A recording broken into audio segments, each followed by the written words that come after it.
What's up? Blinkers off. Coming back at you guys again this week. We'll obviously wait for people to come on here, but this is a big week. Yeah, it is. We're a little bit later in the day, so maybe we get some more people on today. Yeah, no, we've had a busy day, and so we've kept getting pushed back. It's almost 6 o'clock here local time. Yeah, we might actually. I didn't think about that. Yeah, a lot of people off work, and I'll get to watch us today. Yeah, it's been pretty busy basically because Fountain of Youth. I mean, man, what a day it's going to be Saturday. We got the guide done. It's out. We got that all finished, and now it's time for the podcast. I almost feel like this is like the Pegasus all over again. You know?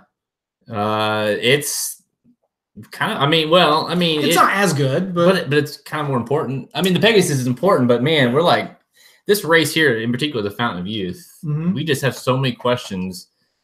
And we currently have this horse that is being touted as like, everyone's next Justify, basically. And it's like, we need to see what the hell he is, Yes, we do. So we'll find out. We're going to find out. I'm going to tweet this out. All right. The link. While you do that, let me fill the dead air. Yeah, please. I got nothing. So it's going to be a good podcast. We're going to do Fountain of Youth. We're going to do Devona Dale. And then are we going to do the thing where we're not going to drone over every race in the undercard, but hey, here's the one race we're most excited about, whether it be for a bet or a watch a horse or whatever. Yeah. So then obviously we'll have the guide that's out. Yeah. Moments right before we got on the air here that's available. So if you want, full detailed information on all 9 of those stakes races, you can go hit that up at racingdudes.com. That's right. Right now. What else we got going on at racingdudes.com? All the stuff, right? Well, we take a breath, and then next week we've got we'll get into this on the podcast, but we got news on the San Felipe and who's running where. It's just a big shakeup. Fun stuff. We think we're going to see Game Winner and Improbable. Wouldn't doubt if we just see Game Winner there, but we'll Baffert, little tricky bastard. He knows what he's doing. That's right. Baffert is the master. We're separating the men from the boys. That's basically it. Right.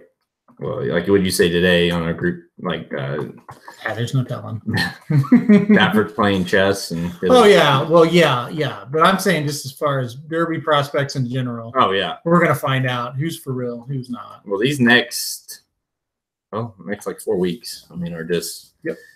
There's gonna be at least like a handful of horses that we think right now are like top 10, potential that are just gonna be complete busts. Yeah. Who are they though? I don't know. I think we got a couple that we'll find out this weekend, but I love this race. This is the best race we've had by far. The Fountain of Youth, as far as the Kentucky Derby. Well, we've been saying all along, like the measuring stick we've been using is the Fountain of Youth. Like, how good is the Fountain of Youth going to be? Or like how the other horses, and then we compare it to that race, and it's definitely lived up. And that's even considering. I know you weren't a big fan, but he would have drew a lot of value or a lot of interest, and that's Maximus Mischief, who's not in. He's not going to be on the trail at all anymore. Right. But he would have ran in this race as well, so that would have been another betting. He probably would have been 4-1, 5. On the morning line. So he'd been right there. You're right. Yeah, and who knows where we'll see him next? That's not good. I doubt if we don't see him. Yeah. Ever again. I don't know about that. Maybe dramatic. You might be right. All right. Start getting some people on here. All right. Yeah, so it's a Gulfstream heavy show. So if you don't like Gulfstream, well, I don't know what the hell you're listening for because that's what's happening this week. But if you don't like Gulfstream, this is not the podcast for you. Right.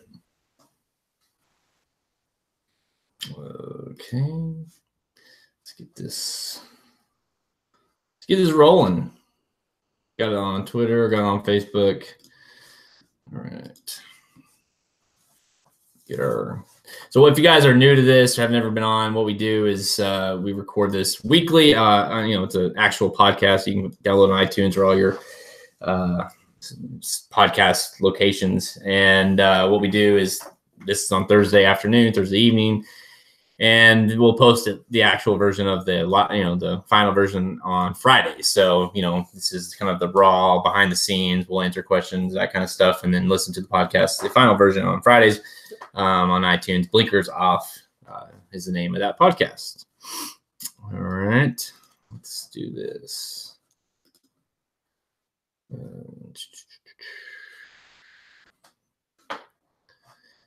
right.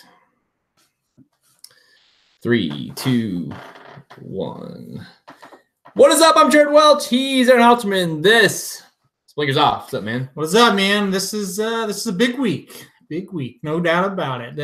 Like I said before we started the show, we're separating the men from the boys. Starting this week. Yeah, it's slightly big week that we have here. It kind of kicks off we did have a 150-point race with the Risen Star already, but this officially kicks off like the run.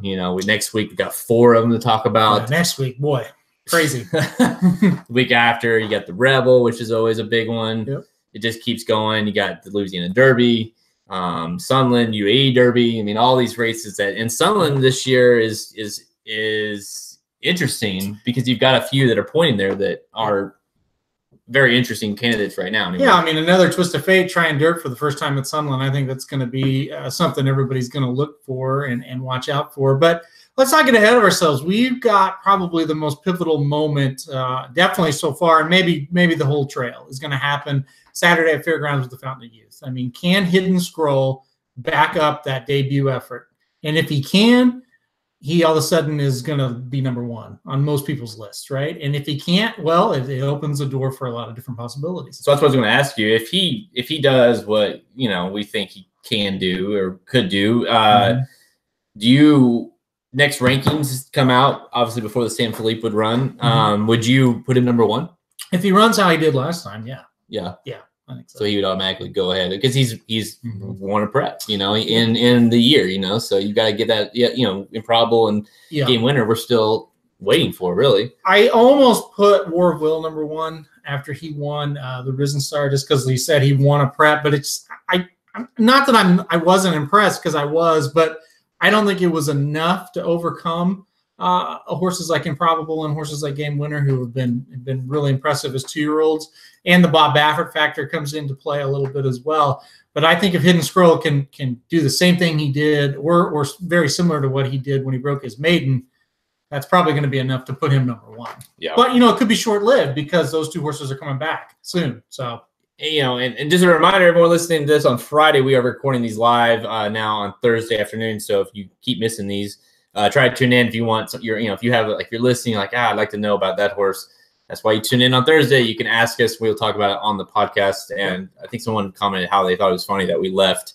Once when we released the final, they thought it was funny that we kept the when we were hey, that someone asked a question. Yeah, that's what the whole point of it is. To get because you might not be the only person wanting to know. So so we're on YouTube. So go subscribe to our YouTube channel on YouTube. Just search for Racing Dudes, and then you can get alerted when we go live anytime. So.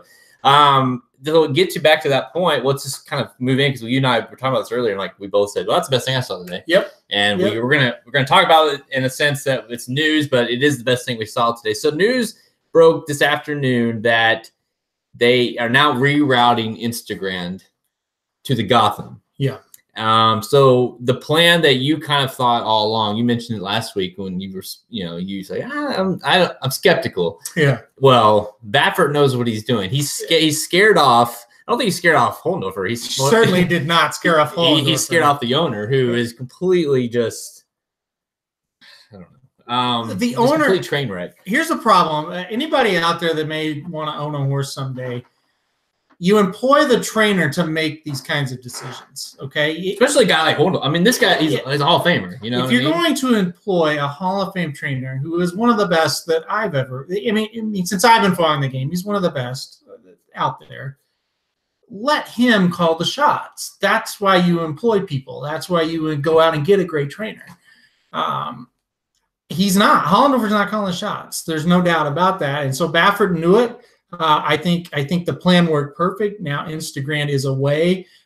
from Santa Anita. He's away from the two big Baffert horses who may or may not run in the San Felipe. Here's the deal. Baffert's in the perfect spot now, right? Because Instagram's gone. He knows Game Winner and Improbable can beat anybody else for sure out there. Not only that, he's got Instagram to ship all the way to New York and then come all the way back. Of course, hasn't ran for 6 months, and he's shipping literally across the country. So the plan worked perfect. Also, Ryan made a really good point to me. He said, now you know why Baffert wasn't pointing anybody to the Gotham. He wanted Instagram to go to the Gotham. Yeah. And that could be true. But anyway, he's in a great position now. Baffert holds all the cards. He can run both of those horses in the San Felipe and finish 1-2 almost undoubtedly. Or he could run Game Winner for a really easy first prep in the San Felipe and then take Improbable to the Rebel on the 16th. And then Mucho Gusto gets pushed to the Sunland Derby. Dude, I think that's like, that to me is like the even money favorite to happen right now. I think so too. Because it makes the most sense, because we've been scratching our heads saying, why would you run your two best horses against each other in March? Well, you don't have to, right? Anymore, and you can undefeated horses too. Exactly. And he made a comment today in a press release from Santa Anita, like this goal is, he's like, I want meaning the big two, to face each other in the Derby. Well, wouldn't you want them to face each other in the Derby for the first time undefeated? Yeah. I mean, so yeah. We know the Southwest. Galilean is going in there, but Improbable is still higher. I think it would agree that everyone believes Improbable is better. So you've got decently soft spots for each of your horses to run in, and it's perfectly positioned the way it's laying out, where you have one week, one next week, 1 week after that. What have I told you all day today? Bob's playing chess, everybody else playing checkers. I mean, it's really amazing how he influenced this, and I'm 100% sold that's what happened. And what's funny is, like, not long before this news came out, it was like reported that Nick's Go is gonna, instead of running in the Tampa Bay Derby, he's gonna run in the Gotham. And then this news breaks, and it's like he's probably, those connections probably thinking, "Oh shit, I know." Like, okay, let's go back. Let's go back. My gosh, yeah. So yeah, now I got to place Instagram. Right? I mean, it's funny how the Gotham last week we talked about. Oh, if you got a decent horse in with the Gotham, it looks weak. Now you got Instagram. Now you got, I mean, not that Nick's goes great, but he might maybe bounce back. Mind Control's not terrible. He's going to be in that race. I mean, there's now that's like, hey, well, you said it. It's like now it's great because the Gotham is must-see TV, where before Instagram, it's just kind of like, well, it's a prep. We'll watch it, but it's not really great. Even if you don't like Instagram, you're still like, you have to watch it now to see what the hell is he, Yeah. Because now you've got these races that are just, where you have like the San Felipe where you're waiting to see what Game Winner is. And then you've got this race where you're waiting to see what Instagram is. And if Improbable runs in the Rebel, you got to see what he is. It's just, that's part of why we're talking, and then this week we got Hidden Scroll. What is he? We're going to get a lot of answers here pretty soon. Yep. Oh, geez. Yeah. And it's funny because, Baffert got that news or whatever and just started laughing, thinking, he made he won't tell anyone that, but he's like, yeah, it worked. People are like, oh, I don't think he's doing that. What? How does it make sense that Instagram, Improbable, and Game Winner would all run against each other in the middle of March in a Grade 2 race in Santa Anita? It doesn't make sense. None. So there was no doubt. Especially if it's a situation like where this is like April and this is the last chance, and you're like, you gotta get them in. Well, that's one thing. But when you're talking, you've got all these options we just discussed. Why are you forcing your hand? And especially Improbable, Game Winner as well. Both it's like they've shipped, but Game Winner came to the Breeders' Cup, but so did Improbable in the undercard race. So they know, they both have shipped. Yep. So it's not, to me, it's like, oh, we don't want to ship either one of them. Well, you could ship them once even. And yeah, I didn't buy that. No ship. He ships horses all the time. Game Winner's essentially already in the Derby. Yeah. I mean, and Improbable's got 10 points. So I mean, he just needs to hit the board, really. Right. If they both run in the San Felipe, and that's the other aspect that's worth saying is, like, you could just say, you know what, screw the undefeated thing. Let's run them 1-2. That secures both of their spots in the Derby. We don't have to ship at all. They walk, 100 yards from their stall. Right. Yeah. And we got it. About 100. He's pretty close to the track. He's the closest one. Yeah. So, but you know what I mean? The Yeah. least amount of stress involved in that one. And other than keeping them undefeated. Right. Yeah. And that could be what happens. But it could be, you have to consider both are owned by different ownership, and they might say, you know what, we want our horse fresh for the Derby. Let's just get him there first. Yep. It's just hard for me to think that he's not going to take a big shot at the Rebel. It's a $1 million race. I mean, and maybe he thinks a race that he does quite well with. Maybe he thinks Mucho Gusto can go win it. And if that's the case, he'll show up maybe, and he'll run the other two to San Felipe. But if he doesn't think Mucho Gusto can win the Rebel, one of these horses I think are going. Yeah. All right, so let's talk about a race that they're actually talking about right now on TVG. Okay. But this is happening today. When you're listening to this, not to the live people, it's happening on Friday. If you're listening to this, the podcast came out Friday. It happens today. It's race 8 at Santa Anita, and this is an allowance race going 1 mile for 3-year-olds, and it's a big one. It could be a great stakes race if you timed it right, because you've got Nolo Contesto, you've got Roadster making his return finally, and you've got Desmond. And a 6-horse field, the 3 of those. So this race, if you took the 3 you just mentioned and threw them in the San Felipe on March 9th, they'd be better than the Baffert. You know, there's the 2 big Baffert horses, and then these 3 would be better than what they'll face in that race. TVG has billed this all day as the return of Roadster. Like, that is the horse. That's who everybody's hyping. That's why we need to watch this race. I'm not sure if it's that simple. I do think he's the horse that has the most talent in the race, but there's Nolo Contesto, who is mildly interesting for sure, and Desmond stretching out for the first time with an equipment change as well. Is going to play a factor. I don't think it's just as easy as it's just Roadster and then everybody else. But the big key to this is, how will they run? Where will they go next? I mean, or maybe better to say, can they go to a prep next off of this? Right. Can Roadster romp and then he's to a prep? Does Desmond run well going 2 turns for the first time? Now he's going to a prep. Well, they all enter their race with weird circumstance. Those 3, all 3 of them, yeah, in different ways. Roadster, everyone talks about Instagram and what we've been waiting for him. Well, Instagram seemingly has been a healthy wait, scratch. Since August, But Roadster ran early. I think it was early September, and he's had throat surgery, and he's had Baffert won't mention it now, but it says quarter cracks at some point. So he's returning off of 5-month layoff, and so then you got that. You got Nolo, who was once entered in the sham. Robert Lewis. I knew it was a sham, and then scratched because of the track, and then now he's running an allowance, which is weird. You would think, it is weird. And you would think Nolo Contesto, if he would have known that, all those horses would be going, like say Improbable goes away and Instagram goes away, Nolo Contesto probably would want to go in the San Felipe. You know what I mean? If his connections would have known that. So, it is weird. And then you've got Desmond, who has been a tough claim for Slim, because since he's claimed him, he's now running, counting this one, running 2 races that are worth no points. Yeah. And I kind of thought he ran well enough in the San Vicente that, they would put him in a stakes race next. And if you read between the lines, maybe that means that Baffert doesn't think he's doing that great, because maybe he would have been in a stakes next. Yeah, exactly. Or maybe they just want to take him 2 turns. That's a tough race for me to get a read on right now, that allowance race. I'm not quite sure what they're thinking, what's going to happen. I feel like the Miracle Horse, Roadster, should win the race. So I picked. But especially when you listen to Baffert talk about the race, he kind of said, reading between the lines, and you're really good about doing this with Baffert, is like, it's kind of like, I got him here and I've done everything I can. Now it's kind of like wait and see, because he kind of mentions, well, if he doesn't run well, we'll find something else for him. He mentions that, but he also says, well, this is kind of the justify allowance, and we're hoping he goes to prep next off this. So, I mean, there's 2 sides of it. I definitely think he thinks Roadster's his best horse in the allowance race. I think he's high on him, but I do think, anytime a horse has had a throat surgery, you can work them out on the track all you want, and they're fine. When they get into that race, it sometimes can come back up. I've been around horses. I've had friends that have owned horses that have had this problem. It's a never-ending problem most of the time. So that's a serious issue. And then, so I think that's his kind of, I like him, but I got to be reserved about this. Yeah, exactly. And it's a tough order to say, to come off that kind of layoff and expect, and I guess not expect, but to just know have any clue what he's going to do. Yeah, you just don't.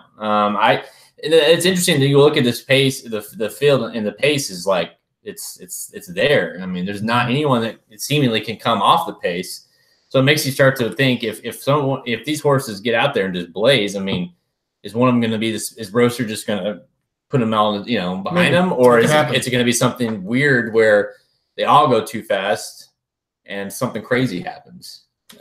Like nothing would surprise me in this race. Yeah, I mean, one of those three not winning, I guess, would be surprising, but that's it. Yeah, I mean, we had a question here. Did Baffert enter Desmond to ensure the race would go? Just a guess, but I think he scratches Desmond.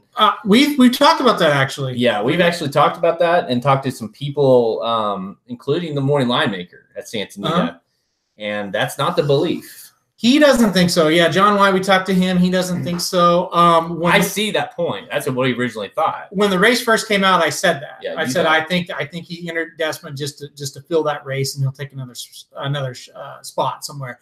Don't be surprised if that happens, I guess, was the best way to answer that. I don't think that thinking is out of the realm at all.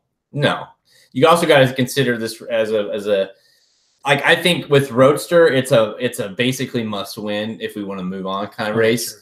But when you have like Nolo, I could see them still going somewhere after this if he runs well, because they kind of had that. Like, remember Sadler made that comment like when they scratched in the rubber B, he's like, "Well, we know what he is, It's like, but we just don't want to run on the surface kind of thing." It was like, to me, that was a weird comment. So to me, the horse in this race who's got the most to lose, I guess, is Roadster, because the question mark is out there what he is.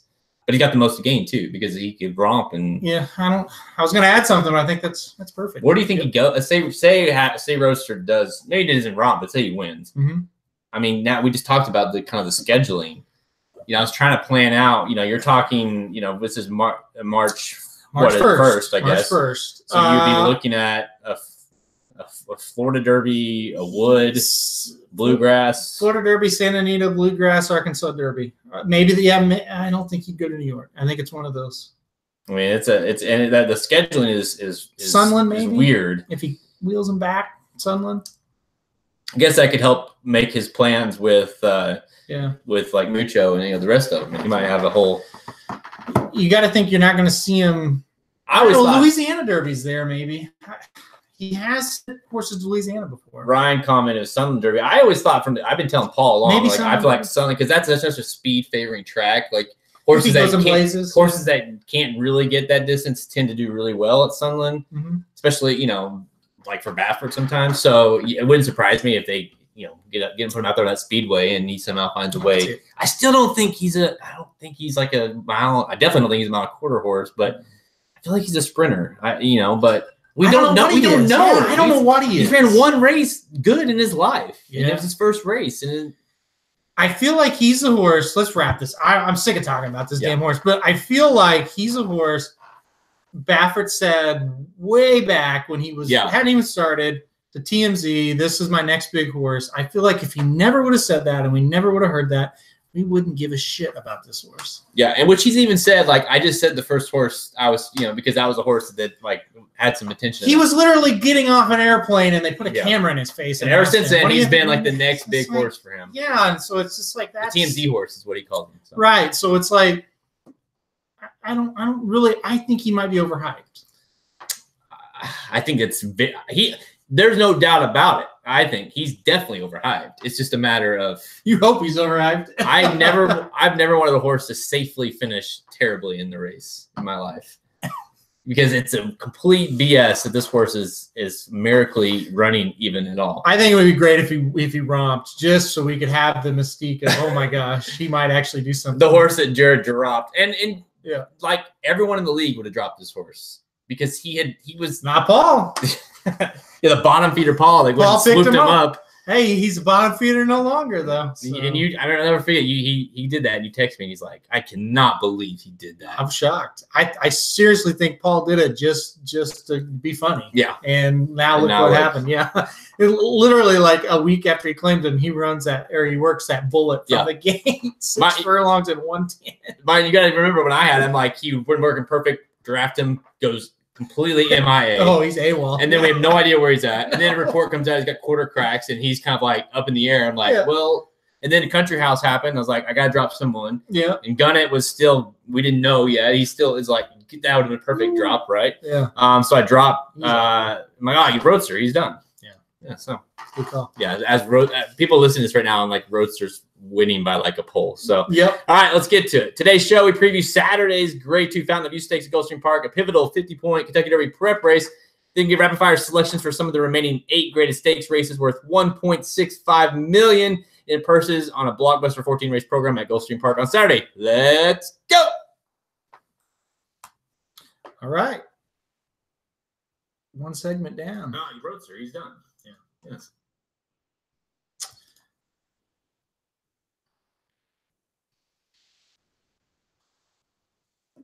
All right. Oh, let's see if we get to 7. Saying I need it. 1. Yep. Couple of quick notes while we're in between here. Coach Rocks returned today at Gulfstream Park and was she was in a real tight photo. I think she got second in an allowance race going 7 furlongs. When was the last time she was? Oh, boy. I knew you were going to ask that. A long time. And then Principe Guillerme, he came back at Oaklawn today, got 3rd in allowance. So. Principe? Was your horse the Cornicia? Was he going to run at Oaklawn? Is that where he was originally? Cornicia was entered at the fairgrounds and scratched. So in a 6 furlong race, right? He's probably the sprinter. Good Lord. Yeah. Ryan, let's see. Who's Baffert's Trevor Force this year? Seems to pull out whenever he doesn't make the Derby. I don't know. That's a tough one. I think it's too early. I'm trying to get the Florida Derby right. The trackers. I really don't know the answer. I don't know how to answer that one. We still got one hiding. He'll find one. How about that? Yeah. He will find one. So he's still unraced. Travers, Haskell, Pennsylvania Derby. All right, let's Iowa Derby. Maybe Roadster will come to Iowa Derby. Roadster will win the Triple Crown. Yeah, jeez, that'd be funny. Hey, not to just keep going on and on. I do think he has ability. Oh, he looks freaking good. He does. I mean, I hate to say it, but yeah, he looks. Well, I mean, I just why I drafted the horse. I thought he had high potential. Yep. It's tough. Okay, so we're doing Florida Derby first? Yeah. Fountain Youth, yes. Yeah. Getting ahead of yourself. Yeah. Florida Derby will be there, by the way. Austin, what's up? Yeah, we will be at the Florida Derby. Anybody going to go? Yeah, if you're going to go, hit us I'll be up. my first, the Rebel, but first, like, distance trip will for the year. Rebel, Florida Derby, San Diego Derby, Arkansas Derby. If anybody's going to be there, let us know. And then it gets crazy. It's in the summer. Yeah. All right, let's do this. Let's talk. Okay. Fountain of Youth. All right. Okay. Recording here.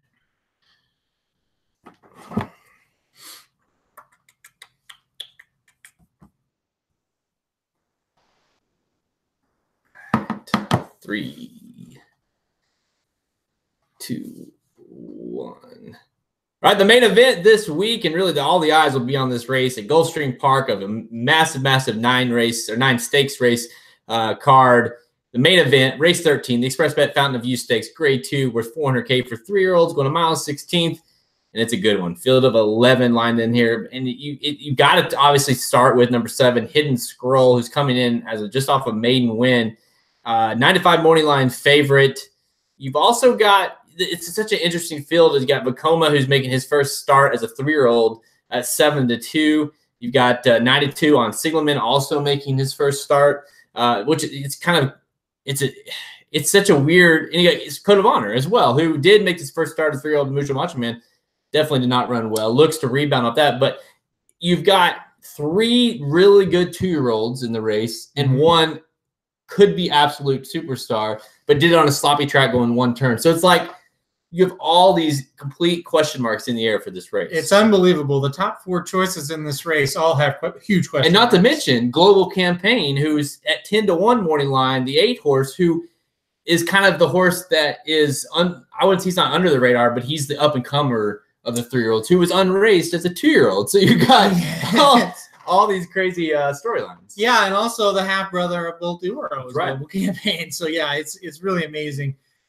You have to start with the Wonder Horse, right? I mean, what in the world is going to happen if this horse repeats that performance that he had on Pegasus Day? It was absolutely unbelievable what Hidden Scroll did that day. I was standing there at the rail and my jaw just dropped. I couldn't believe it. It's a Bill Mott first-timer, went in by 14 lengths and just was in a race by himself. Went fast early, went fast late. Went off at 8-1 it's like, too. What? Yeah, from the rail. Yeah. You know, it's just like, what is this? Got a 104 buyer. Yeah, and got a 121 on time for him. Yep. Both of those numbers are going to stand out above anybody else in this race. And he carries a low weight in the field because he's a maiden winner. It's really simple. If he runs back to that race, they're all running for second. But, and here's where handicapping comes in, and this is what makes the sport great. He did it at one turn. He did it against maidens. He did it on a sloppy track. That's 3 really big X's. He did, and a somewhat biased track when you had a lot of wire-to-wire runners that day. Definitely favored. You were there. You saw it. So, but, Bill Mott said, and this is what you would expect, but he's like, yeah, I mean, we know he likes slop now. But I like him on dirt fast as well, So it's kind of like, it's like when, American Pharoah won the Rebel. We know he likes slop now. But he also liked the dirt. We knew that. So it's one of those things. Weird timing that it happened on the slop, and it gives you an excuse to play against. But man, like you said, if he comes back like he was, I mean, there's no shot for anyone in the race. All of that aside that I just said, that really isn't my biggest worry. You know what my biggest worry is? How many times do you see a first-time starter run this well and show that much talent, and then can get that good of a speed figure, and nobody freaking knows about him? Nobody. I'm not bragging or anything, but we have been around long enough. We know enough people. We're pretty connected, right? Mm-hmm. Nobody told us about this horse. Not one freaking person told us anything about this. Nobody knew a thing about this horse. How is that possible? And just to that point, I'll just say, I know some people, some people that would have known if Juddmonte was giving out really good horses. We would have heard something. And there was zero. Nothing. Zero, even as much as when like a very, very, very, very, very, very, very high-end trainer saw this happen, and said, wow, like I didn't know Juddmonte had that kind of horse. Right. So there's nothing. There's something there where it's like, wait, hang on, but he ran so. It's just like it was just mind boggling. I looked at my program 3 times after the race and said, well, maybe that was a pletcher and they missed. It's like, how did that happen? Well, I was in the process of having a kid, but didn't we have this horse? Like we were playing like the multi stuff. We didn't have this horse, right? Right. Yeah. Because it was on seemingly on paper loaded. It was a loaded made special weight. A loaded made special weight with trainers that win first out a lot. And we're like, well, Chad Brown had one in there. There's a couple in there. Yeah, maybe. Fletcher and Brown and all these, and it's like, well, it's Mott, and the horse didn't look bad on paper. It's like Mott and Rosario, but probably when it's bet next time. Mm-hmm. Yeah. So here's my issue though, that go back the other way, and why I am going to play Hidden Scroll on top. I feel like we've been through this trail long enough that I can kind of decipher the fake horses from the real ones. And he did it the right way. He did everything the right way. I'm not going to compare him to Justify, but that is certainly what it reminded me of. It reminded me so much of Justify's debut. They went fast early and late. That is so important to know, because sometimes these horses that'll win, by 8, 9 lengths in these maidens, they go fast early and they kind of run everybody off their feet, and they don't really come home very fast. It's just the other horses are tired, and that's why you get those big gaps. That was not the case here. He flew home in this race. I know. After setting a pretty rapid pace. It wasn't insane, but it wasn't slow. It's really hard for me to pick against a horse that does that. I mean, he just looked the part. He went 22 and 44, 109. Finished up in 134. He was zoomed home. I mean, yeah, and he was never asked. A mile on debut is not easy. You know, a one-turn mile at Gulfstream, not easy on debut. No trainer will say that they prefer to debut a horse going a mile. No. So, yeah, that is a lot to think, but you still have that looming. I mean, anyone that like 9 to 5, other than if you get to the Derby, I mean, you're never going to see 9 to 5 on him again if he's what you think he is. Same time, you've got some horses in here that could provide you a ton of value. So let's say he doesn't run well, then you've got all these different storylines with Code of Honor coming back, and you've got Bourbon War has looked well, kind of getting to this point. And Vekoma, to me, if there's a horse that like Sigelman, I'm okay with.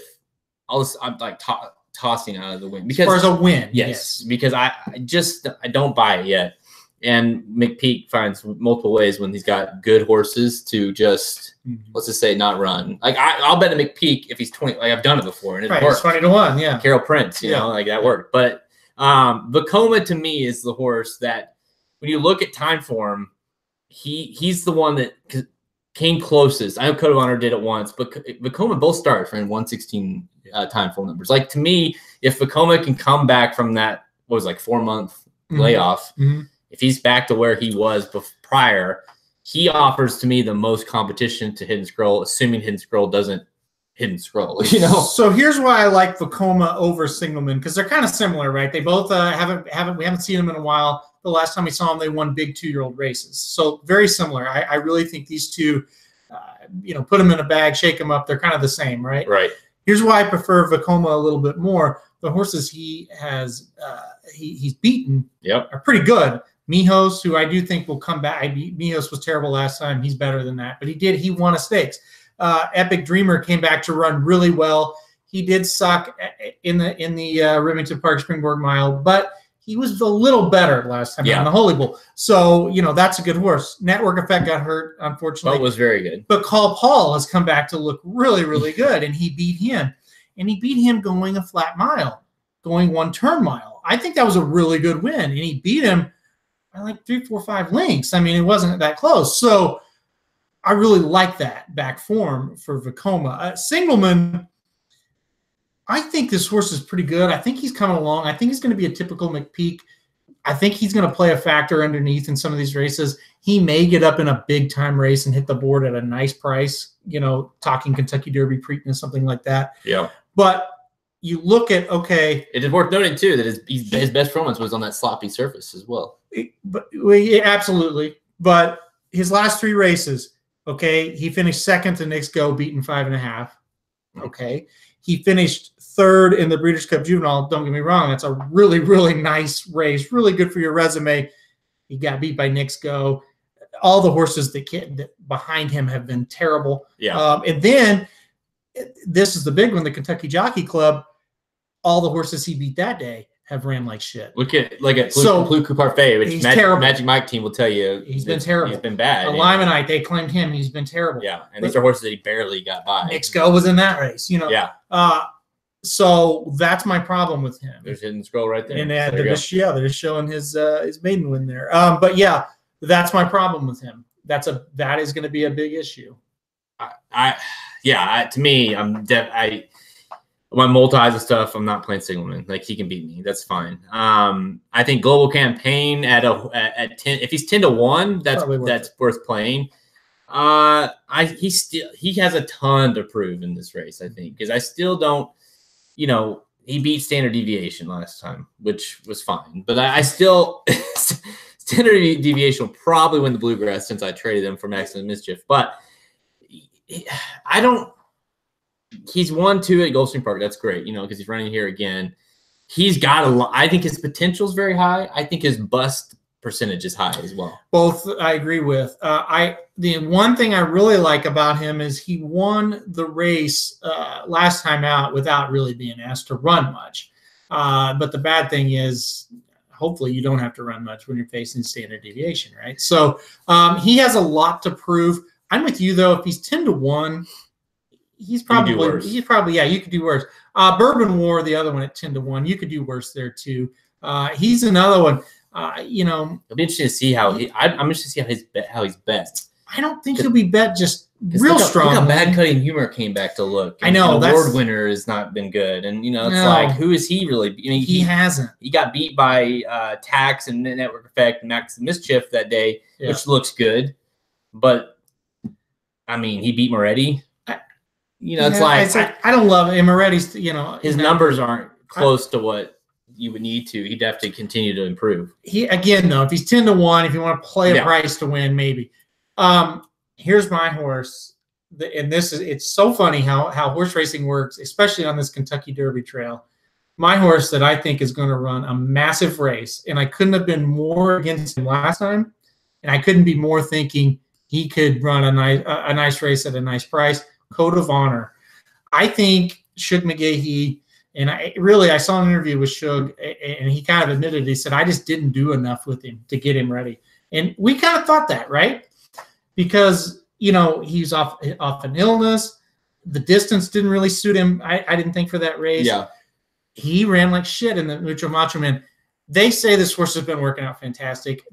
Shug, I saw an interview with him. They said, we're just going to take him off and make a run. I think that's what he wants to do. One big run, yeah. I agree with that completely. There's a lot of pace in this race. I think that could set up really well for him. I just think he's going to have a big bounce back performance. Well, so like kind of what was said was like prior, you know, and he still isn't. He's not a big framed horse. And that was Shug's deal. It was like he wanted to make sure that he had him safe and not injured come this time of year, and that he wasn't hard on him. Yeah. And that showed in that race. And so he said, I'm just going to get after him. You saw this interview. Yeah. Okay. And I've talked to a few people as well that have said basically along the lines of, he's working so good now at Gulfstream Park. If he does not run, didn't say win, but if he does not run well in this race, then they need to leave this track because it's something with like the track. That's kind of what I got out of it. I can't wait to bet this horse with Hidden Scroll. I really like these this horse underneath for sure. No, now here's the other thing. I'm going to box him. No, because now if you're betting wins and Hidden Scroll is even money or higher, I would just bet him to win because I'm with you. I think he's going to get bet pretty hard. But I think if you're playing exactas or trifectas, it would be really smart to box this because here's why. Hidden Scroll, I think, wins or is off the board. Okay, I wouldn't want to rely on that. And if he's off the board and you can hit Code of Honor, Vekoma, Global Campaign, and some of these bets, you're going to get paid a lot more than you should. And that's why I would box. And I still think even if Hidden Scroll wins, if you can get Code of Honor, who's going to be every bit of that 6-1 morning line, it's still going to pay enough to where you're not going to break the bank, but you're still going to get a little bit of money back. So if you're playing exotics, I'd box it. But I'm pumped to watch Code of Honor. I just think he's going to run a big race. It's going to be interesting to see how he's bet. Like if people buy, because there's so many different ways to bet this race, it kind of makes me wonder if people are like, I don't, you know, like he's ran so bad last time. There's all these other more interesting horses in the race. Yeah. I'm just not going to play him. Or is it like, no, you know, the word's gotten out. I think to me, the way Shug has approached it is kind of like, it's similar to where Baffert is with Roaster. It's like, I've got him as good as I can. So he's got to run well now. You know, he's got him as tight as he can for the race. I still wonder if you know, Shug keeps saying he's held up fine. You know, he's still, you know, good now. So you know, it made me wonder, like, he obviously was the reason why he didn't really push on him too hard. So you got to wonder if he can hold up to this kind of campaigning. Yeah. I mean, but for this race, if he's the one that ran poor. And you got to remember, like, you talking about take back one run, you know, that was an incredibly fast pace last time out. And he was way too close to it. And for a horse that came off the layoff, and, you know, it's like he just wasn't ready. He wasn't. He was not ready for it. No, he's ready for this one. There's no doubt in my mind. And again, the thing that I like about you know, sometimes you get hooked on a horse. This is not the case with Code of Honor. I really never was a believer, but it's just you hear about the workouts and you see the workouts, and it's just like he looks good. He's better than this. He is the type of horse you love to play, who disappoints and everybody's off of him. And he's got a Hall of Fame trainer who knows what he's doing, who doesn't enter horses Well, he doesn't enter horses just for the hell of it. And that's what he said in the interview. It was a great interview. It's TVG with Caden Bradar, who's unbelievable. Go check it out. It's probably on Twitter. But he said, I'm not bringing him over here to lose. It's like, I'm bringing him over here because I think he can win. Yeah. But he did also say, he's like, obviously we want him to win. But as long as he gives me an effort, the effort that we expected to see last time, right, then we'll move on to another prep after this, so we'll keep him on that path. So that's another reason why it's so important to hear that kind of stuff and say, okay, put him on top, like you said, just in case, but also box him underneath and play him underneath, because it could very, very well be that he runs really well and he runs second or third even. And you're like, all right, well, he looks good, but he wasn't quite good enough yet. If he runs second to Hidden Scroll, that's okay. Yeah. Let's be fair. If Hidden Scroll runs Hidden Scroll, it's now let's talk real quickly, because there's been a lot of debate on how Hidden Scroll is going to run this race, because he obviously went out and went wire to wire like we talked about earlier. Yeah. But there is plenty of speed in here, and and we'll talk about not as far as win, but Epic Dreamer provided that speed last time out, and really caused Max's Mischief a lot of trouble in that race, because Max's Mischief was not ready for a horse to come out and put it to him like that. And he was able to put him away, but it cost him the race. And so you look at a horse like that can go out and just blaze, set some fractions. If Hidden Scroll, some horses, it doesn't matter. Like Hidden Scroll does, if whatever, like he'll still kick your ass. Yeah. But if we don't know if he's that kind of horse exactly. yet. Yeah. So do you and training wise, they have been trying, it looks like, to take him off his work partner a little bit and then get him. So I wonder if we'll see Rosario kind of let, because he draws outside of Epic Dreamer, let him kind of dictate and kind of sit off of him. He draws outside of most of the speed. So I think it'll just be a decision that Rosario will have to make. Let me just say, if he does that, like if this horse is capable of that already, to just let Epic or whoever go and patiently sit off of him and then pounce and wins, I would have a hard time not putting him number one if he does that, because that would show how mature this horse and smart this horse already is. Well, let's think. This is his second start. He's going to go for the Grade 2 Fountain of Youth. If he can win it, no matter how he wins it, it's going to be really impressive. But you hit it right on the head. There's going to be a time, if he's one-dimensional, where he will get beat. It's just that it happens to all one-dimensional horses. But if he can sit off the lead and stalk the pace and romp, that's when you have a horse that's very difficult to defeat. Because they make their own trip. I'll let you say it. Yeah, that's your line. They make their own trip, and that's why it's really tough to beat them, because trips are how heavy favorites get beat, right?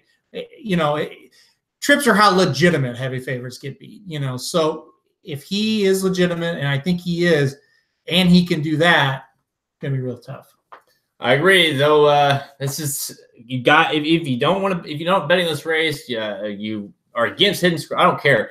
You have to watch this race, because it's going to, even if he falls flat, it's still going to tell us something. If Code of Honor, there's so much, story here as far as Vekoma, because Vekoma could shoot himself up into the top, 5-10 horses if he runs a big race and continues that off. Or if he bounces, it could be like, okay, he's out. So there's so much that is pivot lane, here with these horses that we are waiting to see as 3-year-olds. Hey, if Hidden Scroll is like 8th, he's out. Yeah, he could be first or he could be out. And considering who his trainer is, he's out. Like, you know what I mean? Like if he runs 8, he's not going to be like, oh well, something happened, we're going to try him in Florida Derby now. No, it'll be it's done. Yeah. So there's a lot on the line, even for the favorite. Do you think? Last question: what value do you think? Is there any value to be had on Hidden Scroll? Like, what do you think he goes off at? He's the Justify to me. Justify was even money in the San Diego Derby, and I had said it on a podcast 2 weeks ago. So that's probably the best bet I made all of last year. was to bet him to win. If he's even money or higher, I'm telling people bet him to win. If you're a win better, you need to bet him, because if he's what we think he is, that's a great value on him. Yeah. If he falls down below, it's tough to stomach. Below even money, first time in the state. It's really not worth it. Right. But if he's even or higher, he makes a lot of sense to me. I think because of the fact, if Justify's even money in the San Diego Derby last year, surely this horse. Bolt d'Or was the only other horse in San Diego Derby. We got other options. Surely he's going to be 7, 8 to 5. I think that. I think he'll be a little bit below 9 to 5, but I wouldn't be if he's even. I'm surprised if he's even money. I didn't think the morning line was terrible for this. I thought it was pretty. That was pretty good. It's pretty spot on. Really, he's gonna be a couple ticks below 9 to 5, but it's tough to as a morning line maker to make him much lower. Because it's tough to say he's the 9 to 5 favorite considering in this deep of a race. Yeah, exactly. Yeah. So I understand why he did it, which is again why box your exactas and trifectas. Box them for that reason, right there. And if he doesn't come home, it's going to pay a ton. So make sure go check out racingnews.com for the guide. I'm interested. I haven't even seen what you got put down for the how to bet this race, so you can see exactly how how we're not just the win bet, but betting the show, try the multis, all that kind of stuff. Go to racingnews.com, handicapping products to get the Fountain Youth wagering guide right now. We're both on Hidden Scroll. We think that he is the beast that he makes out to be.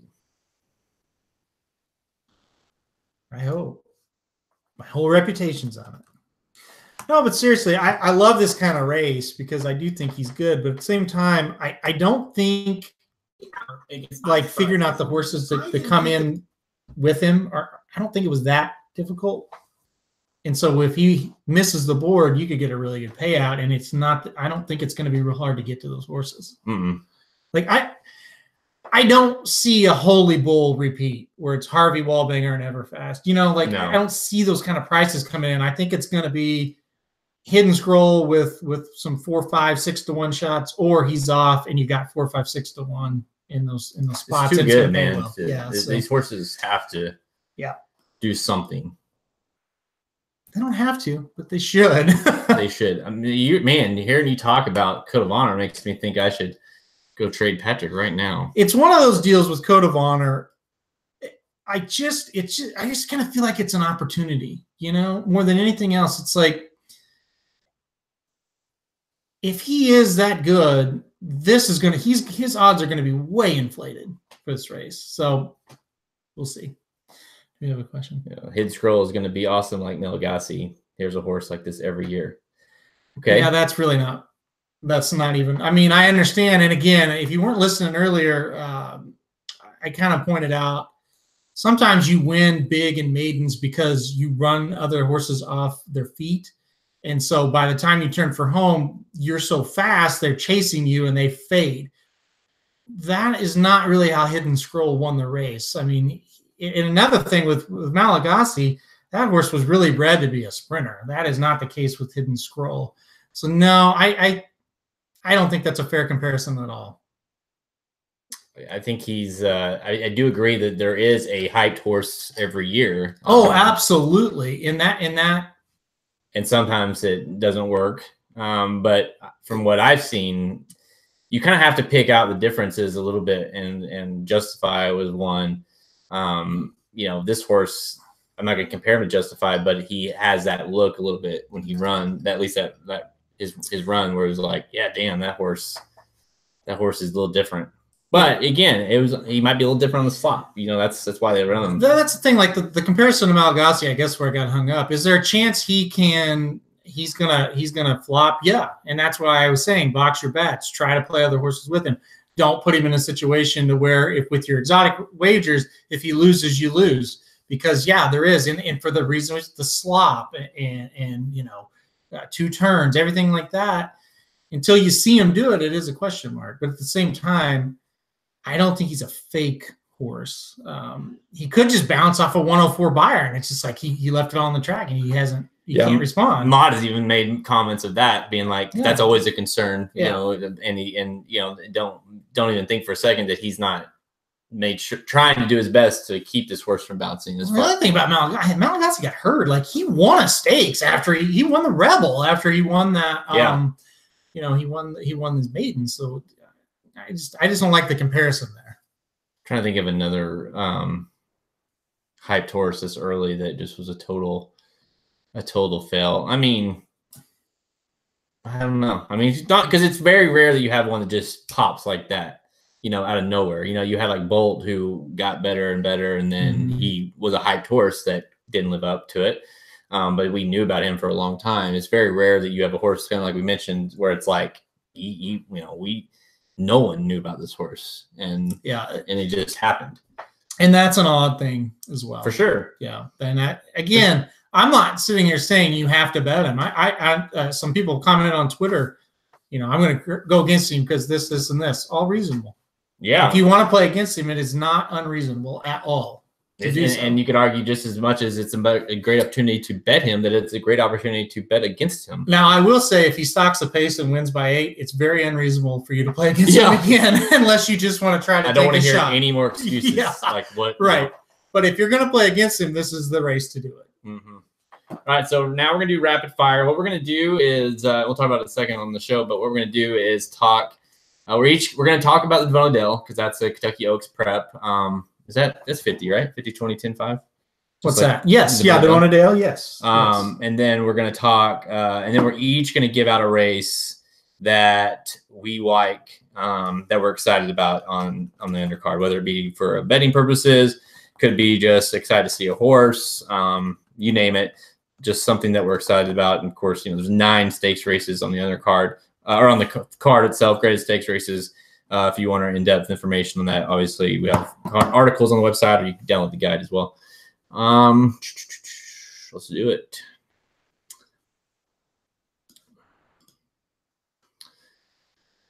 All right, we're at 45 minutes, so let's wrap this thing up. You ready? Yeah. What's that? Oh, just some idiots. So I'll have to reply. All right. 3. Wait. Okay. 3, 2, 1.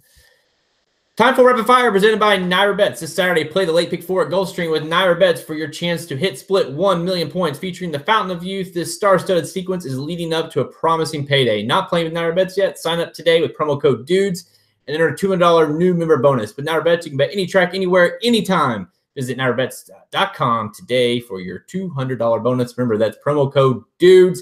And what we're going to do rapid fire tonight or today is to talk.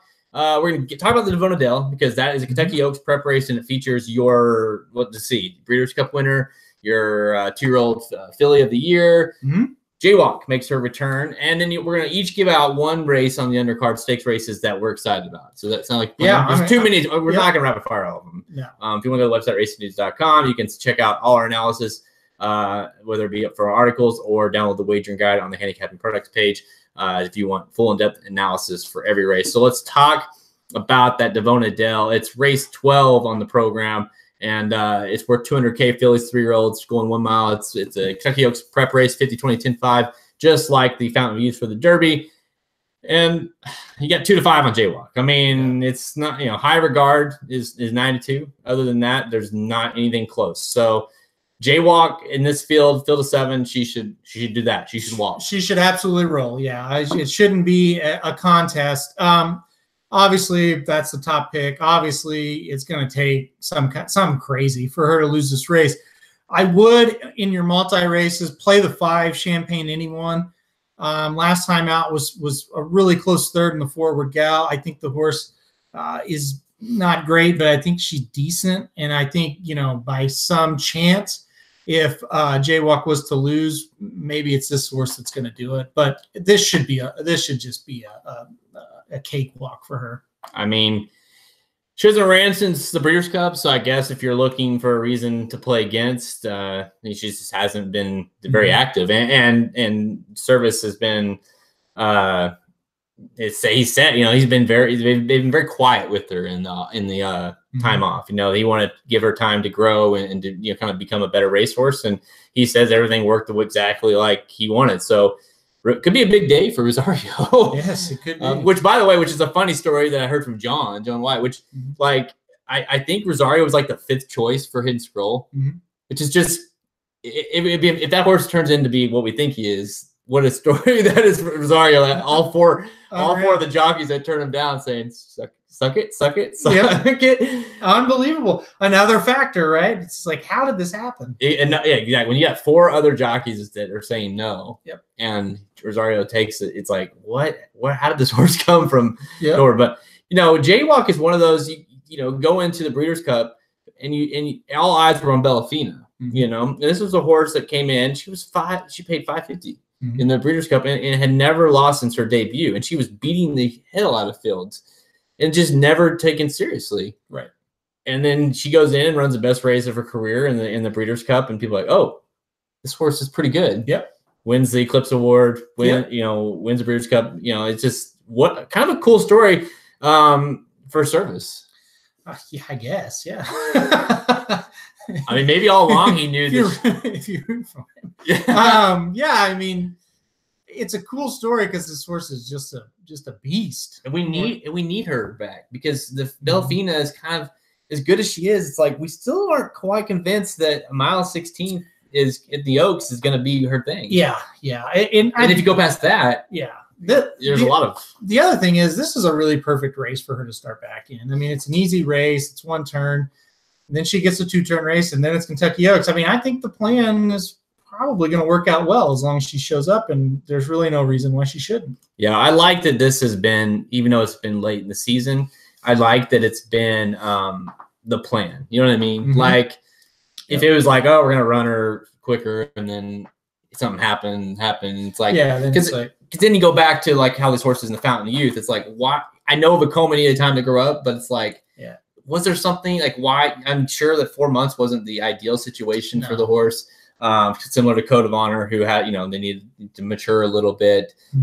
Global Campaign, a horse where it's like, why did it wait so long to debut? Right. So you got to take that into consideration. But with Jaywalk, it's like, okay, the plan was to come back in the Devona Dell. Right.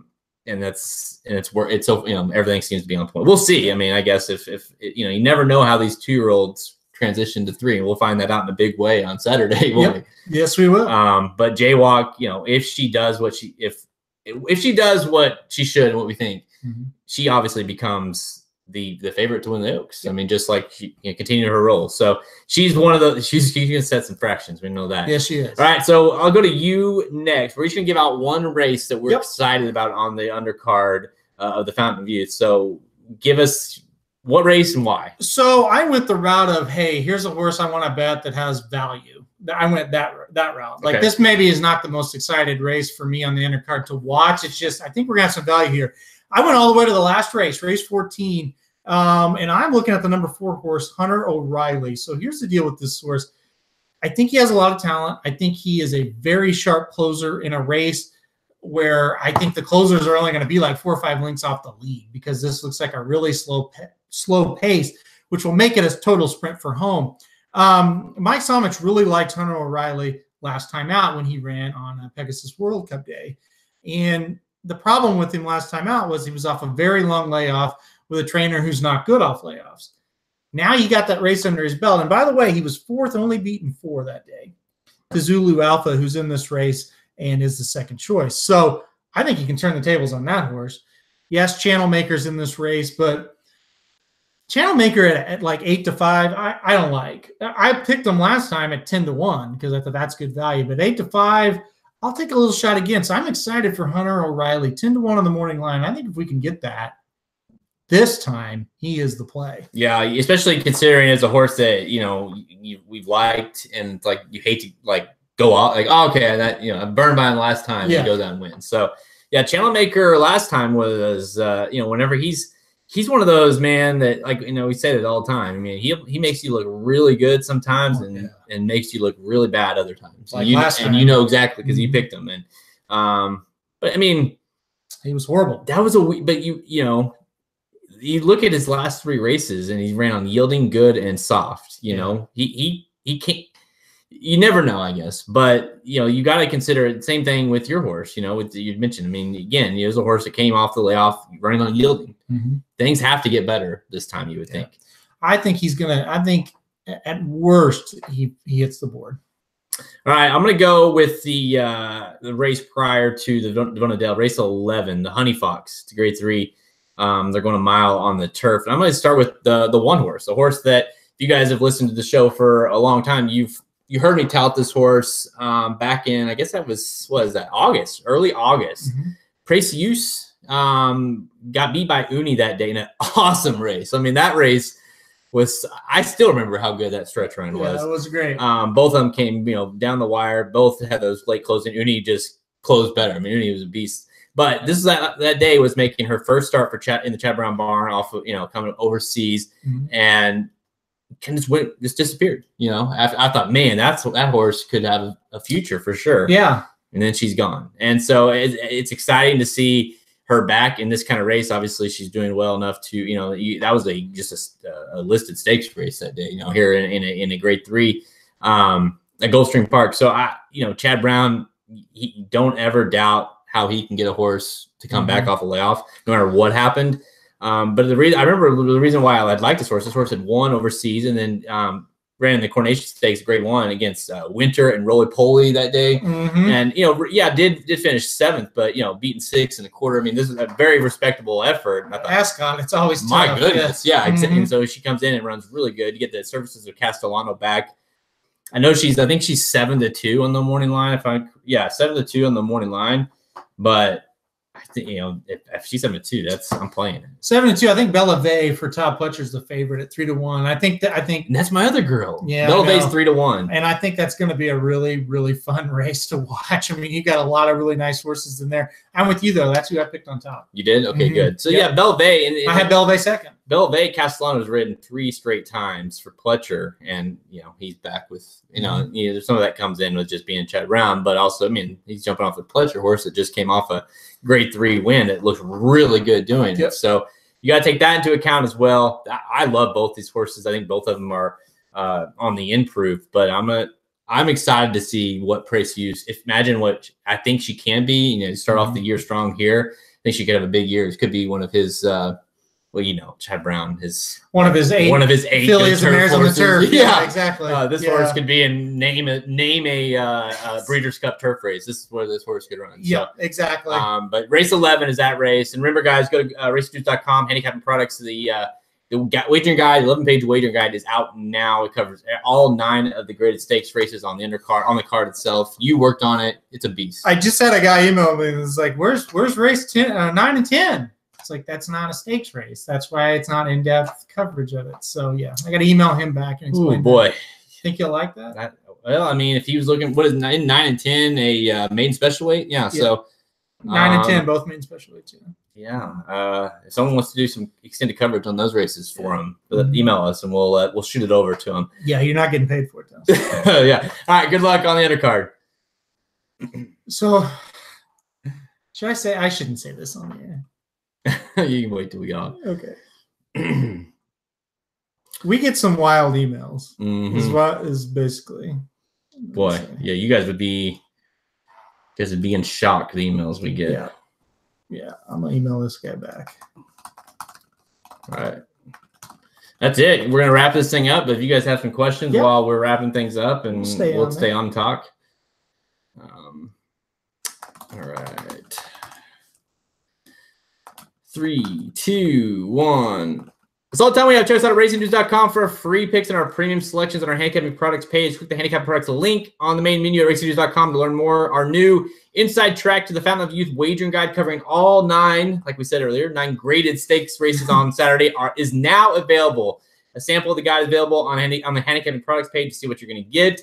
You can get it now for $29.95 or get it free by subscribing to our monthly premium picks. And that's not all. Subscribe to our monthly premium picks, and you'll also get next week's inside track to the Big Cap wagering guide, which is the Big Cap, obviously a main event, but you've got the San Felipe, which is going to be epic. And so you got that included on the guide as well. So you're getting 2 guides back-to-back weeks, which are going to value at $60 in total, when you can pay $70 for the month subscription, and you get our premium picks for an entire month plus the 2 guides.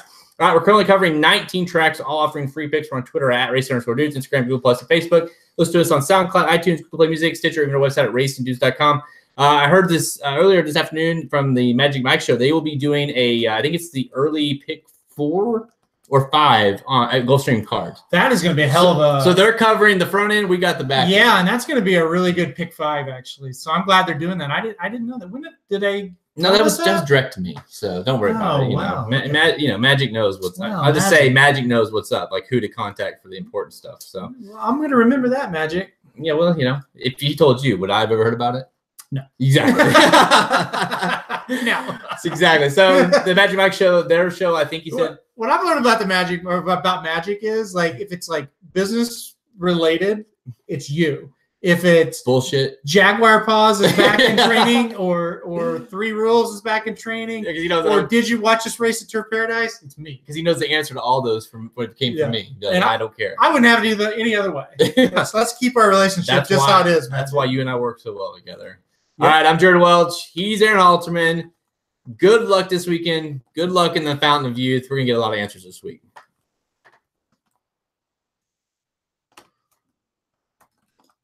Two guys. Let's say Magic knows what. All right.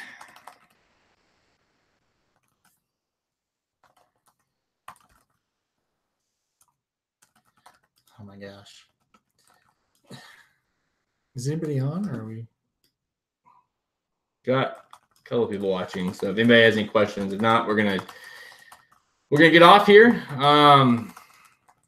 It's been real. Podcast will be out late tonight, early tomorrow morning. So if you're just dying to get access to it, it'll be on there. Anything else to add to our loyal people watching still? No, not really. I thought this was it was a good podcast. It was. I think it'll go over well. It's perfect. I looked at timing wise, should be around 55 minutes. So that's good. Should be perfect. That's very good. I feel like we talked about all the talking points needed. If you buy anything from us, you can't capitalize letters in your email and log in. If anybody's still watching. You also have to take full advantage of the reset my password link. Yeah. You know, whenever you click that, you have to understand what that means. You can do it yourself. You don't have to contact me. We'll still do it. This guy will do it because he. I will do it. Best customer service you'll ever get is this guy right here. Yeah. He's been. I watch it like a hawk. Halfway through the podcast, he was over there answering questions. So that's right. All right, guys. Because, you know why? Because if you put your faith in us, we're going to come through for you. And if not on the track with customers. If you subscribe to our monthly picks and stuff, we will give you 24/7 access to our lives, his life. No, we will not. We will not. Personal cell phone as well. No, I go to bed. All right, guys. RacingNews.com if you want to listen to this final podcast or get all our picks. Thanks for listening. We'll see you next week. See ya.